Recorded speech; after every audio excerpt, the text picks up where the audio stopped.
Finally ఈ recipe ఇప్పటికి చేశాను. ఎప్పటినుంచో అనుకుంటున్నా అస్సల కుదరలేదనమాట. ఏంటో కొన్ని మనం అనుకున్నా గానీ అవి అవ్వాల్సిన టైంలోనే అవుతాయి అదేదైనా గానీ. సో, మీకందరికీ తెలిసిందే ఇది దుబాయ్ వైరల్ అయిన ఇఫ్ఫా చికెన్.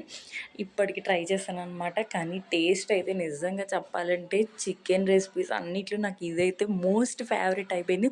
అంత సూపర్‌గా వచ్చిందనమాట. ఇంకా నెక్స్ట్ లెవెల్. ప్రాసెస్ అయితే మీకు ఎలాగో తెలిసే ఉంటది. సింపుల్‌గా ఆల్ మసాలాస్‌తో మ్యారినేట్ చేసుకొని, సింపుల్ హోమ్ మేడ్ మాయోతో అయితే సర్వ్ చేసుకుంటే అబ్బబ్బా! నెక్స్ట్ లెవెల్ ఉంది టేస్ట్ అయితే. నిజంగా నేను చేసిన అన్ని చికెన్ రెసిపీస్‌లో ఇది నా ఫేవరెట్ అనమాట. అంత బావుంది. సింపుల్‌గా అయిపోయింది. టేస్ట్ అయితే ఇంక నెక్స్ట్ లెవెల్ ఉందనమాట. మీరు కూడా ట్రై చేయాలి అనుకుంటే ఖచ్చితంగా ట్రై చేయండి. డెఫినెట్‌గా నచ్చుతుంది. అంత బావుంది టేస్ట్ అయితే. ఒకవేళ కనుక ట్రై చేస్తే ఖచ్చితంగా కామెంట్ అయితే చేయండి. నా వీడియో కనుక నచ్చితే లైక్, ఫాలో, సబ్స్క్రైబ్ మర్చిపోకండి.